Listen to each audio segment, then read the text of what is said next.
বলছে তোমায় দেখে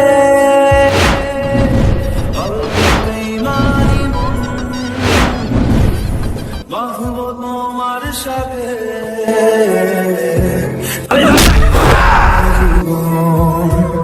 আমি তোমার কাছে রাখব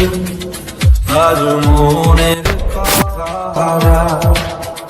দিয়ে তোমার কাজল রাখব আর সারাদিন বাঁধব তোমার সাথে আমি আমার জীবন আমি তোমার কাছে রাখব আজ মনের কথা